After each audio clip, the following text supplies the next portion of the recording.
Hello friends, आपके अपने YouTube channel दा प्रसाद विद्या प्रेम पे आपका हार्दिक स्वागत है। हम कर रहे थे भारत पर होने वाले विदेशी आक्रमण, और विदेशी आक्रमणों में हम भारत पर आक्रमण करने वाले पहले जो शासक इंडो ग्रीक शासक हुए या यमन, उनके बारे में हमने अध्ययन कर लिया था। उसके बाद हमने पहला या उनके बारे में अध्ययन कर लिया। अब हम करने वाले हैं शक शासक। शक शासक जो भारत के अंदर आक्रमण किया और भारत पर 4 सदियों तक, लगभग 4 सदियों तक भारत पर उन्होंने शासन किया, उनके बारे में हम अध्ययन करने वाले हैं। तो सबसे पहले शक शासक के बारे में हम अध्ययन करेंगे कि शक कौन थे। शक एक विदेशी जाति थी जो भारत पर आक्रमण किया और भारत में उसने विभिन्न भागों पर अपना अधिकार क्षेत्र स्थापित करके अनेक शाखाएं स्थापित की। शकों को भारतीय इतिहास में सीथियन कहा जाता है। शकों को भारतीय इतिहास में सीथियन कहा जाता है। और शकों का जो पहला शासक जिसने भारत पर मतलब अधिकार स्थापित किया या शासन स्थापित किया वो था मावस। ये मावेज कहते हैं या माउस कहते हैं। लिखते हैं कि शकों को भारतीय इतिहास में क्या कहते हैं? इतिहास में सीथियन कहा जाता है। इंपॉर्टेंट प्रश्न है ये सीथियन। ये प्रश्न पूछा जाता है कि शकों को भारतीय इतिहास में किस नाम से जाना जाता है, तो वो नाम है सीथियन। और पहला शासक, इनका जो पहला शासक हुआ उसे कहते हैं मावेज कहते हैं या माउस कहते हैं। माउस इंपॉर्टेंट नाम है, मावेज या माउस। पहले शासक कौन था? भारत में होने वाला पहला शासक मावेज या माउस। ठीक है। इसके बाद की इनकी शाखाएं थी। क्या शाखाएं थी इनके बारे में हम अध्ययन करेंगे। शकों ने भारत पर विभिन्न भागों पर अधिकार स्थापित करने के बाद अपनी शाखाएं स्थापित की। भारत में इनकी लगभग 5 शाखाएं थी। प्रारंभिक अवस्था में इनकी 5 शाखाएं थी, बाद में ये 2 शाखाओं में बंट गए थे। पहले 5 शाखाएं कौन सी थी? एक थी अफगानिस्तान, एक शाखा थी अफगानिस्तान। दूसरी शाखा थी पंजाब, आज का पंजाब नहीं, भारत का पंजाब यानी कि पाकिस्तान का पंजाब, भारत का पंजाब और प्लस हरियाणा को जोड़ के पंजाब बनता था, ये पंजाब। और तीसरी थी मथुरा। और चौथी थी पश्चिमी भारत। और 5वीं इनकी शाखा थी, वो थी ऊपरी दक्कन। कौन सी? ऊपरी दक्कन। इन क्षेत्रों पर शकों ने भारत पर अधिकार कर लिया था। अफगानिस्तान को जीता, पंजाब को जीता, मथुरा, पश्चिमी भारत और ऊपरी दक्कन, ये 5 शाखाएं भारत के अंदर शकों की राजधानियां थी या शकों की प्रमुख शाखाएं थी। आगे चलकर कालांतर में इनकी 2 शाखाएं हो गई थी। शकों ने भारत पर लगभग 4 सदी यानी कि 400 वर्षों तक करीब इन्होंने शासन किया था। इसके बाद है कि भारत में शकों को किस नाम से जाना जाता था? भारत में शकों को क्षत्रप कहा जाता था। क्या नाम? क्षत्रप कहा जाता था। अब इम्पोर्टेंट बात है कि भारत में इनकी 5 शाखाएं थी, बाद में 2 शाखाएं कौन कौन सी हो गई? ये शाखाएं हैं भारत के अंदर मुख्य रूप से इनकी 2 शाखा हो गई थी। 2 शाखा कौन कौन सी थी? देखिए, एक शाखा थी, दूसरी शाखा। एक शाखा थी उत्तरी क्षत्रप, एक कहलाती थी उत्तरी क्षत्रप और दूसरी कहलाती थी पश्चिमी क्षत्रप। उत्तरी क्षत्रप और दूसरी कहलाती थी पश्चिमी क्षत्रप। इसको हम आगे करते हैं, थोड़ा सा डिटेल से करेंगे इसको। प्रश्न इंपॉर्टेंट बनता है इनसे। प्रश्न ये बनता है कि भारत में मुख्य शाखाएं कौन सी थी? भारत में शकों की मुख्य शाखा, इसे 2 भागों में बांट दिया गया। उत्तरी क्षत्रप और दूसरी थी पश्चिमी क्षत्रप। क्योंकि शकों को भारत में क्षत्रप कहा जाता था, इसलिए इसकी उत्तरी क्षत्रप, दूसरी पश्चिमी क्षत्रप। और उत्तरी क्षत्रप था वो तक्षशिला व मथुरा को मिलाकर बनाया गया। तक्षशिला प्रारंभिक अवस्था में इनकी 5 शाखाएं थी, यानी कि 5 इनका शासन था। बाद में इनकी 2 शाखाएं प्रमुख रूप से हो गई थी, उत्तरी क्षत्रप और पश्चिमी क्षत्रप।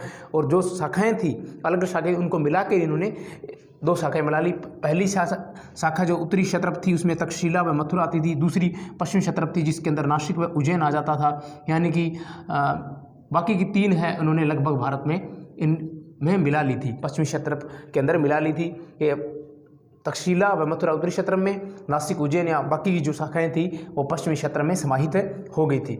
उत्तरी क्षेत्र से एक वंश आया था चष्टन वंश। क्या था? चष्टन वंश। इम्पोर्टेड वंश है चष्टन वंश, और पश्चिमी क्षत्रप से आया था शहरात वंश। शहरात वंश, शहरात वंश के बारे में हमने 7 वंश शासक किया था या शक किए थे, शुंग वंश किया था, उसमें हमने इसका अध्ययन किया था।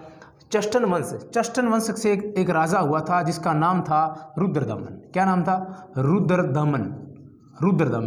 और शहरात वंश से एक शासक हुआ था जिसका नाम था नहपान। क्या नाम था? नहपान और रुद्रदमन इस शाखा के, यानी कि उत्तरी क्षत्रप शाखा के रुद्रदमन और पश्चिमी क्षत्रप शाखा का नहपान प्रसिद्ध शासक हुए थे। भारतीय इतिहास में बहुत ही इंपॉर्टेंट शासक हुए थे हुद्रदमन और नहपान। अत्यधिक महत्वपूर्ण शासक हुए थे। कैसे अत्यधिक महत्वपूर्ण शासक हुए थे? ठीक है, अत्यधिक महत्वपूर्ण शासक हुए थे। और शासन इनका जो इतिहास में रुद्रदमन का काफ़ी योगदान है। और अब हम संपूर्ण शक वंश करेंगे, उसमें अध्ययन करेंगे रुद्रदमन ने भारतीय इतिहास में क्या अपनी भूमिका निभाई थी। एक इंपॉर्टेंट बात है, रुद्रदमन उज्जैन का शासक था। कहाँ का शासक था? उज्जैन का शासक था। और ये नासिक का था, नासिक का शासक था।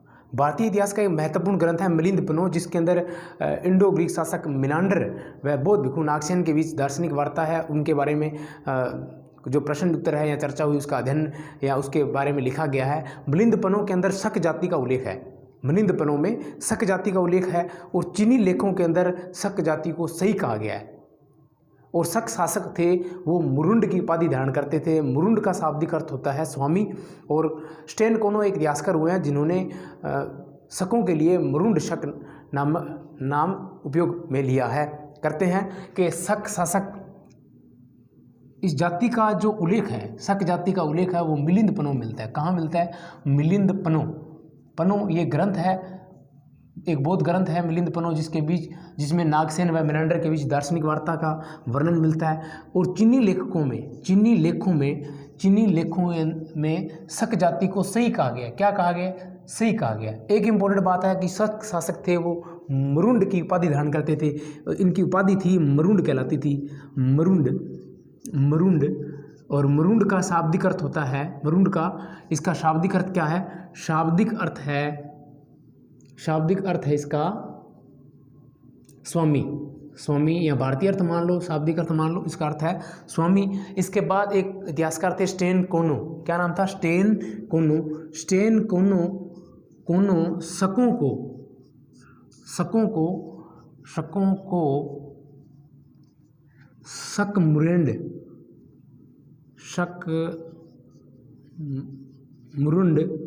जाति नाम से पुकारते हैं या शक मुरुंड कहते हैं। कौन कहते हैं? स्टेन कोनो। इस प्रकार इनकी महत्वपूर्ण जानकारियाँ कंप्लीट है। शक जो जाति है, इसका उल्लेख मिलिंद पनो मिलते हैं। चीनी लेखों में से सही कहा गया। उपाधि मरुंड या शाब्दिक अर्थ है स्वामी। मरुंड उपाधि धारण करते थे। शासक मुरुंड की उपाधि धारण करते थे, जिसका शाब्दिक अर्थ स्वामी होता है। स्टेन कोनो शकों को शक मुरुंड कहते करने वाले हैं। शक के अंदर चष्टन वंश हुआ था। शक जो शासक थे उनके अंदर एक वंश था चष्टन, उसके बारे में हम अध्ययन करने वाले हैं। यहाँ पे लिखते हैं हम चष्टन वंश। ये शकों का ही एक वंश था चष्टन वंश, और उसके बारे में हम अध्ययन करेंगे। चष्टन वंश का जो संस्थापक था इसका यशोमुक्ति। संस्थापक कौन था? यशोमुक्ति था, जो चष्टन का पिता था। यशोमुक्ति का पुत्र चष्टन था, जिसके नाम से चष्टन वंश चलता था। संस्थापक था इसको यशोमुक्ति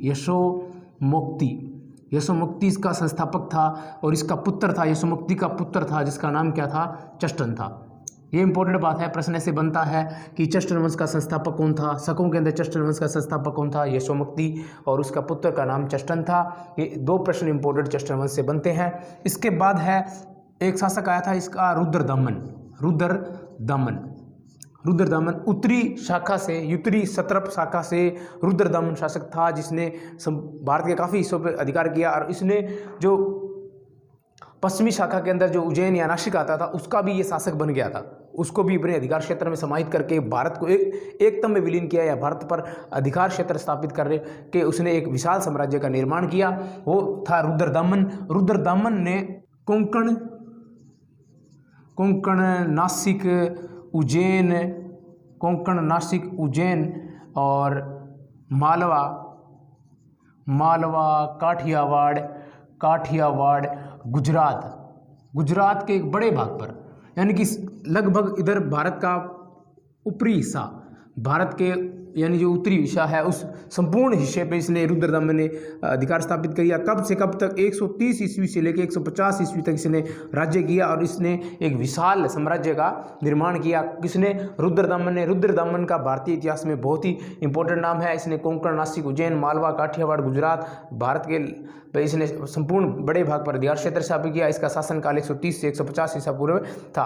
इस रुद्रदमन के साथ एक सुदर्शन झील का नाम जुड़ा हुआ है। सुदर्शन झील, सुदर्शन झील वही झील है, सुदर्शन झील वही झील है जिसका निर्माण मौर्य शासक चंद्रगुप्त मौर्य ने करवाया था।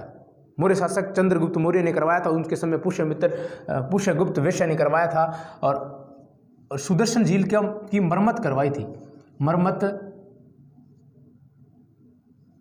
मरम्मत करवाई थी। इतिहास प्रसिद्ध सुदर्शन झील की मरम्मत किसने करवाई? रुद्रदमन ने करवाई। और इस समय इसका प्रांतपाल था, प्रांतपाल, यहाँ इसका राज्यपाल कह लो, वो था सुविशाख इंपोर्टेड है परीक्षा की दृष्टि से भी था। उसने इतिहास प्रसिद्ध सुदर्शन झील की मरम्मत करवाई थी और उस समय इसका राज्यपाल था, वो था सुविशाख। इसके बाद आता है कि इसने जूनागढ़ अभिलेख लिखवाया था। इतिहास प्रसिद्ध जूनागढ़ अभिलेख, इससे काफ़ी इतिहास के बारे में या भारतीय इतिहास के बारे में जानकारी मिलती है। इसका निर्माण किसने करवाया था? इसका निर्माण रुद्रदमन ने करवाया था। रुद्रदमन ने इस अभिलेख को संस्कृत में लिखवाया था और संस्कृत में कोई अभिलेख लिखा गया, ये भारतीय इतिहास के अंदर पहला प्रमाण रुद्रदमन का जूनागढ़ अभिलेख है। इससे पहले के जो अभिलेख है वो प्राकृतिक भाषा में लिखाए जाते थे और उसके बाद जो अभिलेख है या रुद्रदमन ने या उसके बाद के अभिलेख है वो संस्कृत भाषा से मिलते हैं। यह संस्कृत भाषा के उत्थान के लिए इसने काम किया, ये इस बात का स्पष्ट प्रमाण है। और उससे पहले जो अभिलेख लिखे जाते थे वो प्राकृतिक भाषा के, भारत की भाषा प्राकृतिक भाषा में लिखे जाते थे। इसने संस्कृत भाषा में इंपॉर्टेंट है कि जूनागढ़ अभिलेख लिखवाया। जूनागढ़ अभिलेख लिखवाया। भाषा कौन सी थी इस अभिलेख की? भाषा थी संस्कृत, भाषा है संस्कृत। इससे पहले के कैसे थे?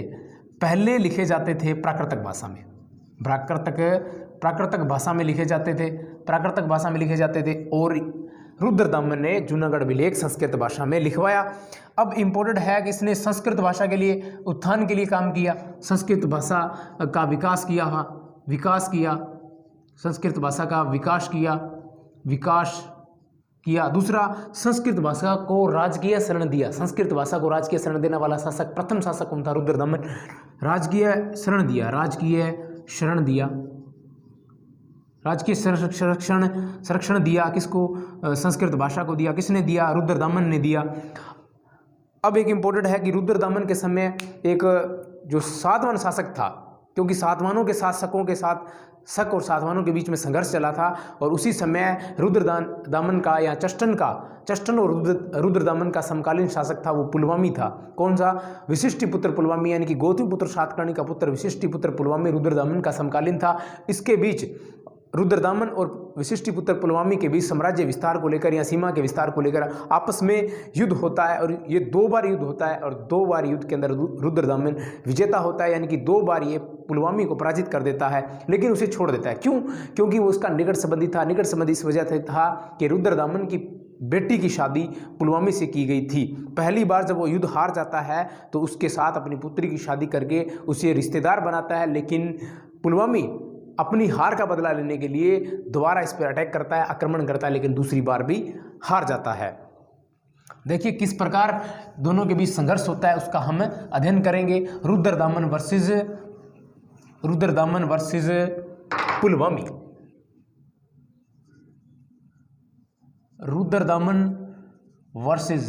रुद्रदमन थे एक तरफ और दूसरी तरफ थे विशिष्टिपुत्र पुलवामी। कौन था? विशिष्टिपुत्र पुलवामी था। विशिष्टिपुत्र पुलवामी।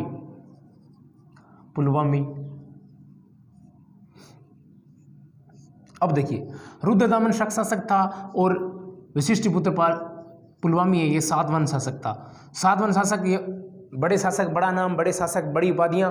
पुलवामी, उसका पिता था गौतमीपुत्र सातकर्णी, जिसने इतिहास में काफ़ी महत्वपूर्ण राजा था, जिसका पुत्र हुआ पुलवामी। और पुलवामी के बाद सातवाहन वंश का है वो मतलब विघटन होना प्रारंभ हो गया या पतन होना प्रारंभ हो गया था। और अंतिम जो कह लो कोई सातवाहन वंश का अंतिम कोई प्रसिद्ध शासक या योग्य शासक था तो वशिष्ठपुत्र पुलमावी था। हालांकि इसके बाद यज्ञश्री सातकर्णी भी अच्छा था, लेकिन इसकी तुलना में कहीं न कहीं वो इतना महत्वपूर्ण राजा नहीं था। लेकिन पुलमावी ने अपने साम्राज्य विस्तार की नीति को, अपने पिता की गौतमपुत्र सातकर्णी की साम्राज्य विस्तार की नीति को अपनाते हुए इसने अपनी सीमा को बढ़ाया। तो रुद्रदामन के बीच जो जब कभी इतिहास के अंदर बराबर के कहीं भी, इतिहास में नहीं कहीं भी, जब बराबर की व्यक्ति होते हैं या बराबर की कोई शक्ति होती है, बराबर की कोई विचारधारा होती है, आपस में टकराती है, तो उनके बीच युद्ध होना, संघर्ष होना असंभवी होता है, संभव होता है। असंभवी यानी कि संघर्ष को रोका नहीं जा सकता, संघर्ष होना संभव होता है।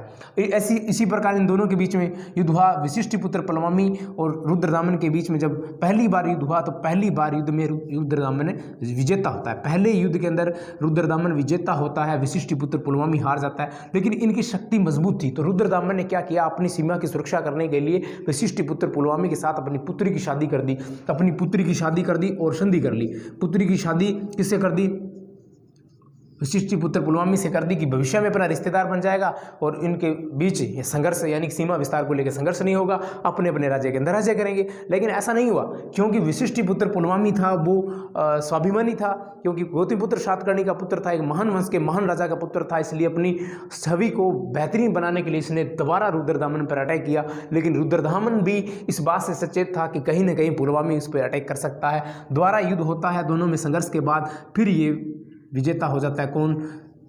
रुद्रदामन विजेता हो जाता है और सात वंश का पुलमावी हार जाता है। इस प्रकार दो संघर्ष होते हैं, दो बार संघर्ष होते हैं और दो बार संघर्ष के में कौन जीत जाता है? शक शासक रुद्रदामन जीत जाता है। शक क्षत्रप रुद्रदामन विजेता होते हैं।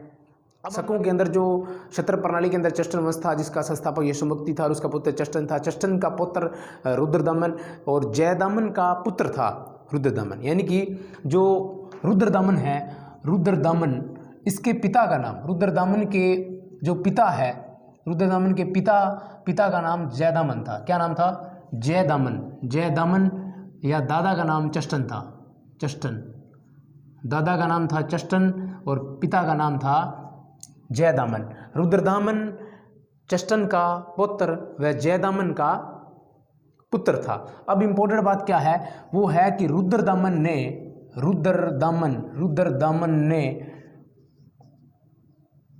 नामक सिक्का चलाया था। रुद्रदामन नामक सिक्का चलाया था। सिक्का चलाया किसने चलाया?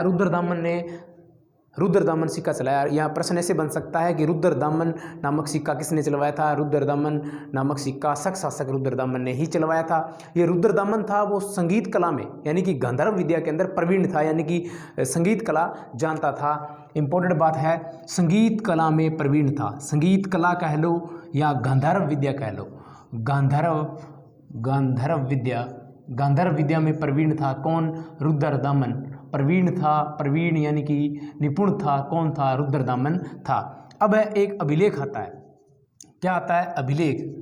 अभिलेखों के अंदर रुद्रदामन की एक उपाधि का नाम आता है भ्रष्टराज प्रतिस्थापक। क्या? भ्रष्टराज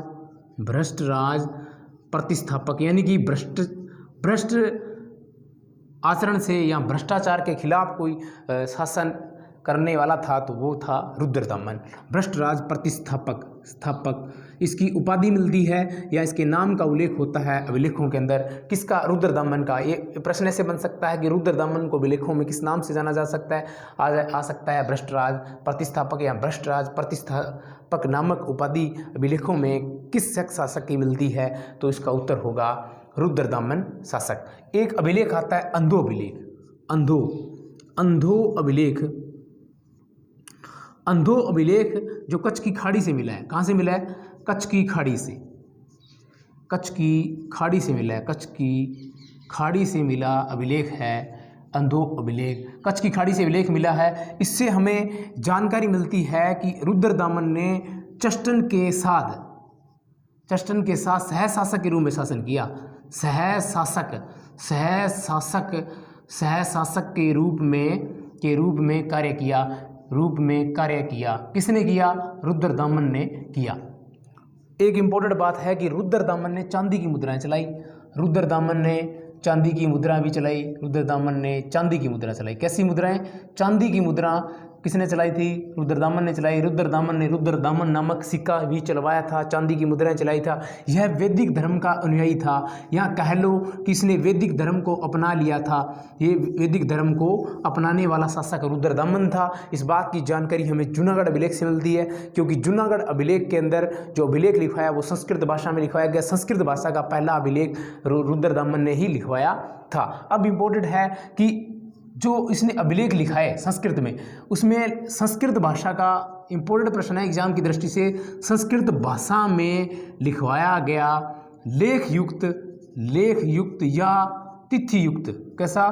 तिथि युक्त यानी तिथि वाला, लेख वाला संस्कृत भाषा का सर्वप्रथम कोई अभिलेख लिखवाया। सर्वप्रथम किसने लेख लिखवाने वाला, अभिलेख लिखवाने वाला था, वो कौन था? रुद्रदामन था। और ये लेख कौन सा है? जूनागढ़ अभिलेख। जूनागढ़ अभिलेख है। संस्कृत भाषा में लिपि युक्त लेख लिखवाने वाला शासक कौन था? रुद्रदामन। या प्रथम कोई शासक था तो वो रुद्रदामन था। इंपॉर्टेंट बात कि लेख युक्त और लिपि युक्त, भारतीय इतिहास के अंदर लेख युक्त व लिपि युक्त सिक्के चलवाने वाले या अभिलेख लिखवाने वाले शासक कौन थे? प्रथम शासक कौन थे? तो वो थे इंडो ग्रीक शासक।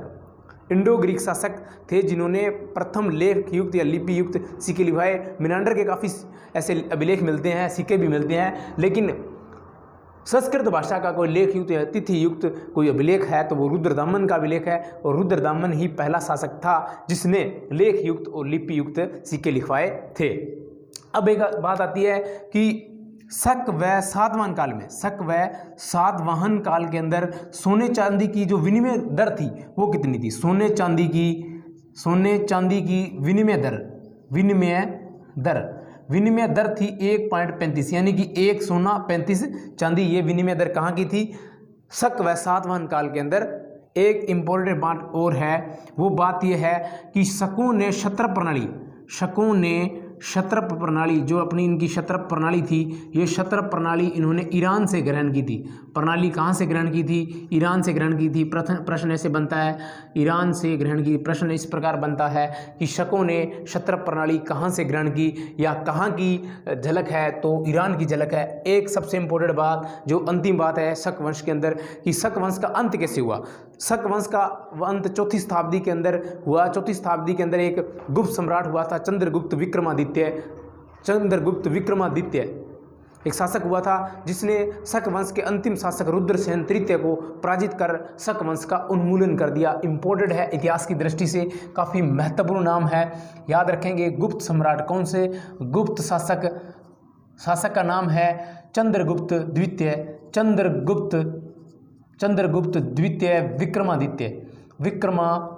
द्वितीय विक्रमादित्य भारतीय इतिहास के अंदर एक बहुत बड़ी उपाधि है। और विक्रमादित्य नाम से 14 शासक हुए थे। 14वां और अंतिम शासक हुआ था हेमू।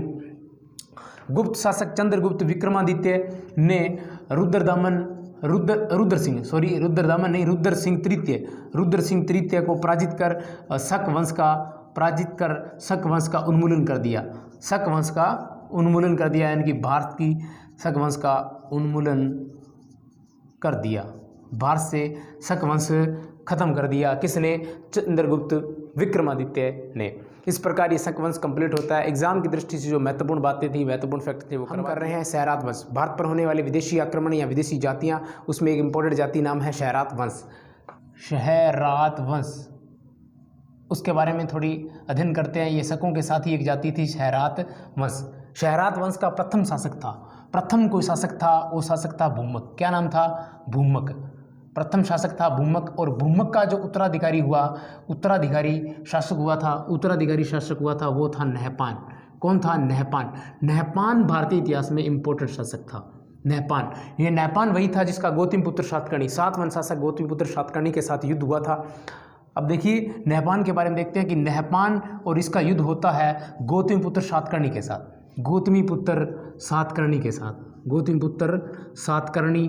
सातकर्णी एक शासक हुआ।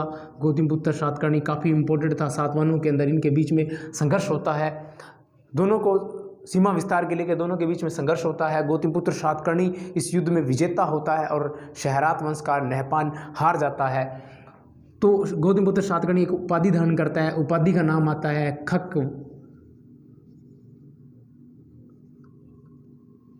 खखरात, खखरात वस निशेष करक, निशेष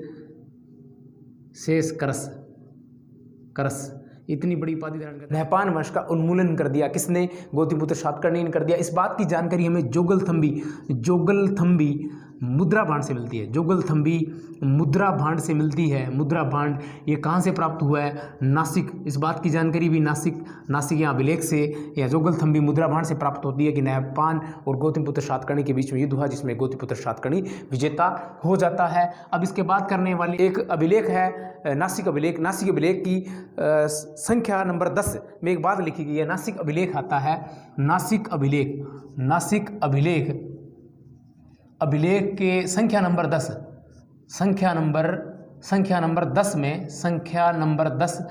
में एक बात कही है कि नहपान का एक दामाद था, नहपान का दामाद, और दामाद का नाम था उसावदात। क्या नाम था?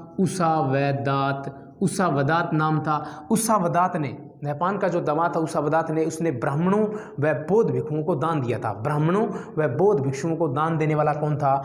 ब्राह्मणों व बौद्ध भिक्षुओं को दान देने वाला, भिक्षुओं को दान देने वाला कौन था?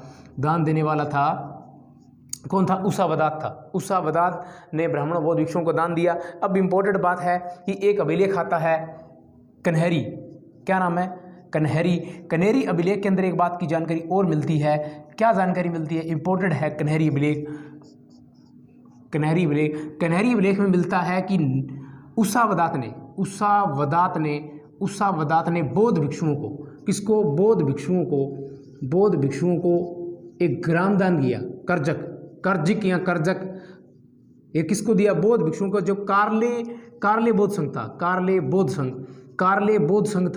बौद्ध संघ को दान देने वाला एक गांव का नाम था कर्जिक, और दान देने वाला उसावदात था। इस बात की जानकारी हमें कन्हेरी अभिलेख से मिलती है। कन्हेरी अभिलेख में लिखा गया है कि नहपान का, सहरात वंश के नहपान के दामाद उसावदात ने बौद्ध भिक्षुओं को कर्जक ग्राम दान में दिया। इंपॉर्टेंट बात है, कर्जक ग्राम ऐसा ग्राम था जो 2 बार बौद्ध भिक्षुओं को दान में दिया गया था। पहली बार कर्जक ग्राम को बौद्ध भिक्षुओं को दान देने वाले बौद्ध भिक्षुओं को दान दिया था। किसने दिया? पहली बार गौतमीपुत्र सातकर्णी ने दिया। गौतमीपुत्र सातकर्णी दे। ये सातवां वंश का शासक था गौतमीपुत्र सातकर्णी, जिसने कर्जक ग्राम है वो बौद्ध भिक्षुओं को दान दिया। उसके बाद उसावदात था, शहरात वंश का नहपान का दामाद उसावदात ने बौद्ध भिक्षुओं को कर्जक ग्राम में दान में दिया। इस बात की जानकारी हमें कन्हेरी अभिलेख। इनकी जो मुद्रा थी, शहरात वंश की जो मुद्रा थी, मुद्रा पर शिव व पार्वती या शिव के चित्र मिलते हैं। शिव व पार्वती के चित्र मिलते हैं। कहाँ से मिलते हैं? इनकी मुद्रा से। अब एक ग्रंथ का नाम आता है प्राकृतक जैन ग्रंथ है कालकाचार्य कथानक। प्राकृतक जैन ग्रंथ कालकाचार्य कथानक के अनुसार शक शासक थे या शक शासकों को शाही कहा जाता था। एक बात इंपॉर्टेंट है। दूसरी बात ये मिलती है कि उज्जैन का शासक विक्रमादित्य हुआ और विक्रमादित्य के जैन धर्म ग्रहण करने और शकों का उन्मूलन कर 57 ईसा पूर्व को शकों का उन्मूलन करके, शकों को पराजित करके या शकों का नष्ट करके शक संवत को खत्म करके विक्रमी संवत जारी करने का उल्लेख मिलता है। विक्रमी संवत जिसे मालव संवत कहा जाता था, उसके बारे में हम अध्ययन करते हैं कि शहरात एक प्राकृतक जैन ग्रंथ है जिसका नाम है कालकाचार्य